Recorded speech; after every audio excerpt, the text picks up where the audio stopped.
Hello there, welcome back to the Ghana Hotspur channel, and this is the weekend preview of the English Premier League games coming up on Saturday and Sunday.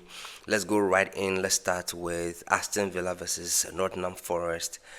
Aston Villa, after being battered by 4 goals to 1 by Arsenal, will have to come back, to try and show their fans or give their fans something. And they're playing at home against a Nottingham Forest side that are playing very well, still not playing very well, still fourth from bottom. They are on a bad run of form. Aston Villa, before this game, have been on a very good run. I think this is a perfect game for them at home to bounce back from that defeat from Arsenal, and to be easy. They're going to beat them by 3 goals to 1. If it's not 3-0, by 3 goals to 1. I'm not even sure where Nottingham Forest goal is going to come from. Let's say like 3-1 for that particular encounter. Now, moving on to Brighton versus Burnley. Brighton, again, very, very inconsistent in the league. They drew their last game, and now they are home to Burnley, struggling Burnley, who have still not been able to pick up any wins. But I think Brighton will be able to beat them at home. 2 goals to 0. I'm not sure. Burnley are playing very well, but they are not getting the goals. They can't seem to get the goals. So that's their struggle, and that will be their nemesis in Brighton. I'm sure they will lose by 2 goals to 0. Next game is Wolves. They can't score to save their lives, even though they're playing very well. Actually, they're playing very well when they go away, but I think at home they are a bit nervous. Their fans are looking their fans are looking for results, and they're a bit nervous because they are home and they are playing in front of their fans, and the fans want them to win. So I think it puts a bit of pressure on them, and therefore they're a bit nervous and jittery, are not able to put away their chances and stuff like that. So, but if you look at the way they perform away, I think they play better when they're away. I saw that they were going to give Man United a good run for their money. I didn't think it was going to end up in the draw, but Man U being Man U this season, they managed to give Wolves a point. So good on Wolves, and I think for this particular game, coming off of what they did against Manchester United, against a West Ham side that have still not been able to find form, even under Nuno Espirito Santos, I think this is a perfect game for them to win. If they play with the discipline that they play away, I think they'll be able to prevent West Ham from scoring, and I see that this could potentially be, their very first 3 points of the season. I'm predicting they'll beat West Ham by 1 goal to 0. Next game is the Bournemouth versus Arsenal encounter. This would have been a scintillating game if this was at the beginning of the season, when Bournemouth were on massive rides, blowing everybody away with their energy and form, and Semenyo scoring freely. But they're not. And therefore, I'm struggling to find how they're going to beat Arsenal in this game. Arsenal, as you know, very resolute. They don't give much away. They will stay very disciplined. They will not open up like when they are playing in at the Emirates Stadium. So Bournemouth definitely will try to give them a game, but their form is not as good as we've seen at the beginning of the season. But I see what Manchester City is doing. Look, immediately after that game, that transfer for Antoine Semenyo will be completed. I think they're leaving one in there to see if they can dent Arsenal's title hopes, because the person who will be able to do any sort of magic or create something from a moment will be Antoine Semenyo. And therefore, in this game, Man City deliberately is delaying the transfer of Antoine Semenyo. They're leaving him there at least to give them Bournemouth a chance of maybe a draw or a win against Arsenal, and then they can complete it. They don't want to further weaken Bournemouth when they are just about to play Arsenal, and they are also interested in the title. So I think they will leave Antoine Semenyo to play this game, and after the game, the transfer will be completed for him to join Man City. But I think the best they can get out of this game would be a draw. The best Bournemouth will get out of this game would be a draw. I still fancy Arsenal, unfortunately, to still win this by 2-1. Arsenal is doing well. They are on form. Unlike last season where they dropped points against Villa, dropped points against Everton, dropped points when they went to Newcastle. This season they've turned it around and they're beating all of them. I don't like that. And it's getting them closer to the title. So I don't know. Hopefully, look, we are still in December. And as you know, titles are not won in December. So April actually will be the crunch. March, April will be the crunch period. If Arsenal loses any game around that time, that's when they'll start feeling the pressure. Man City lost. They didn't lose. They drew against Sunderland, and therefore now it's giving them a breathing room of 4 points. So Arsenal will go to Bournemouth without much pressure, honestly. It's not like if they lose and Man City wins, then Man City then becomes league leaders. No. So they have a breathing room. Now it gives them the chance to not be nervous when they're playing, and therefore that actually gives them some advantage.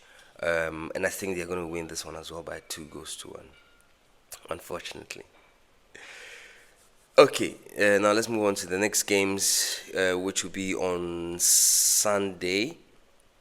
So we will have the early game at 1:30 Casablanca time. Will be Leeds United versus Manchester United. Have you seen Leeds play in the last 6 games? Have you seen the team that they've been playing? So they've played Liverpool. They've played. They drew with Liverpool. They've beaten who they beat? Chelsea.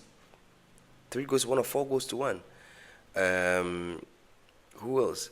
I think they've beaten Villa at home as well.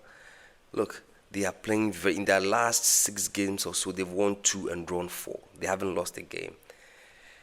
Calvert-Lewin is on form. Man United without Mbeumo, without Amad Diallo, without Mazraoui, who are all at the Africa Cup of Nations, and then Bruno Fernandes is also out with injury. I don't see how you go past Leeds at their home.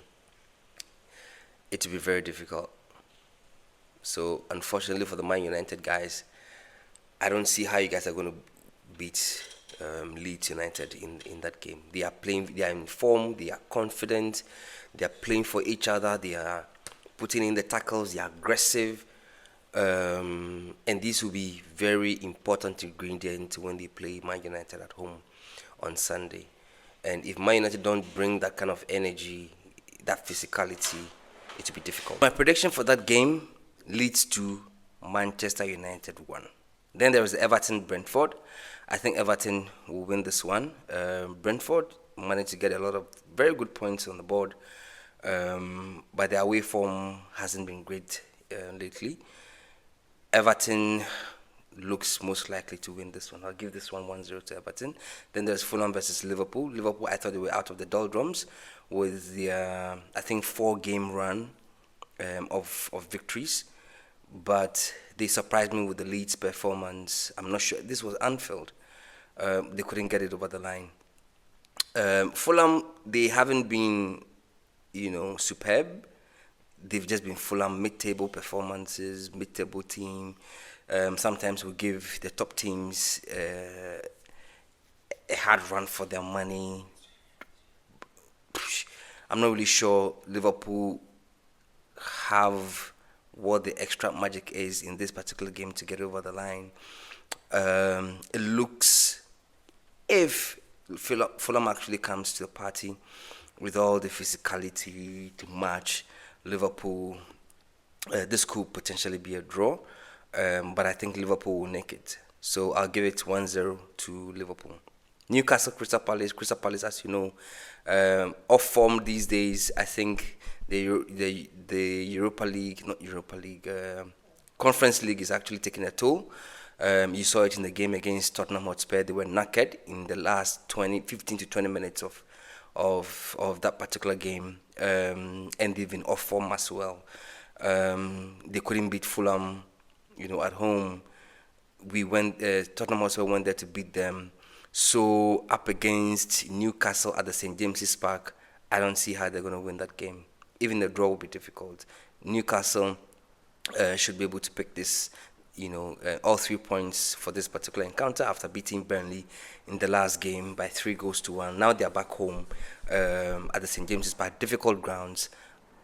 I think it's a win for Newcastle United. And then we have Tottenham Hotspur versus Sunderland, and I'm dreading how this is going to go. Tottenham have been so poor. I mean, it's so embarrassing. Yesterday, that game against Brentford was really, really hard to watch. Thomas Frank still hasn't been the coach that... I mean, I knew. I said it when he was appointed. I would still have given Ange Postecoglou this season, back him up with a few more signings, quality signings like we've done for Thomas Frank, and see what happens. But I understand why he was sacked anyway. But clearly, Thomas Frank is not the man for Tottenham Hotspur. I kept saying from the beginning his mentality is wrong. What he talks about yesterday after the game, such poor performance, and you can feel that he was satisfied that we came out with the draw. He's forgetting that he's not Brentford coach anymore. He's a Tottenham Hotspur coach. You cannot be going to Brentford and be looking to come away with a draw just because they are difficult to beat at home. That's the mentality I keep talking about. And he doesn't have it. He's not a Tottenham Hotspur coach. And I'll call for his sack. Honestly. I think he should go. But as you all know, Enoch has decided to back him, potentially give him the rest of the season. But the way we're going, it's going to be mid-table at the end of the season. I'm not sure about qualification to the Champions League. There's absolutely nothing in the way we're playing to show any identity, any philosophy, where you can say, okay, this is what I'm seeing, therefore I want to back it. Absolutely nothing. I've watched his press conferences. He seems very confident that this thing is going to change. Even if it changes, look, and that is my problem, right? Even if it changes, the best we can do is qualify for Europe next season. But that's not the mentality. Ange Postecoglou's mentality was to win a trophy. This guy is not talking about trophy, nothing, just to do well. And if that's the case, we can literally, just bring anyone to head the team. And that's not what I'm looking for. And that's the problem I have with Thomas Frank, that his mentality is just to do well, right? But we needed to build on what happened last season when we won the Europa League, aim for more trophies, etc. And this guy is not talking about it because he hasn't done it before. So for me, I'll call for a sack. And this game against Sunderland at home, as you all know, Spurs haven't been good at home, dropped so many points, even against Wolves, who hadn't picked up any wins. They came to Spurs and drew. Actually, we nearly lost that game, but for the last minute equalizer from Palhinha. We saw what Sunderland did to Man City yesterday. Top performances. If they put in the same performance and yards at the Hotspur Stadium, I really don't know how we're going to win that game. I see a draw all over this. If we nick a win, good, but I think potentially this could be a draw. We are going to drop points, I feel. I'll go for 1-1 in this game. Tottenham Hotspur versus Sunderland. Final game for Sunday would be Manchester City and Chelsea, the biggest game of the weekend. Man City dropped points away to Sunderland, and they're up against Chelsea. I'm happy with the current situation that Chelsea is in ahead of that game with Man City, because I really need Man City to keep the pressure on Arsenal. So Chelsea in this game won't have Cucurella on the left. I think they may not have actually. They will have a Cole Palmer, but I think apart from Kukurea, there's one more important player who is also not going to be there, and then the coach is also gone.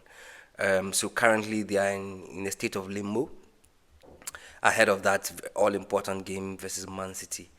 Man City, after dropping that point in Sunderland, know for sure they need to win this game at home. So they'll come all guns blazing, and they must win the game. And I think with the current situation, they are in pole position to win, and they are very impenetrable also at home. They rarely lose games at home, so it's perfect ground for them to go ahead and get all 3 points against Chelsea. The only thing that could work in Chelsea's favor is new manager bans, right? When if there's a caretaker manager and the players say, you know what, let's rally round. The fans deserve more than what we're giving them, and therefore let's go to Man City and give them a game. That's the only way. But apart from that, I don't see how they can get any points from this game. So I'm going 3-1 in favor of Manchester City in this game. Let me know what you also think in the roundup of fixtures coming up this weekend. Comment below the video, like, share, and subscribe. Share with your friends. Let them also subscribe for more of analysis, previews, and views on the English Premier League and other games, particularly in the AFCON, if you are watching my AFCON special on this particular channel. Thank you again for watching. Come on, you Spurs.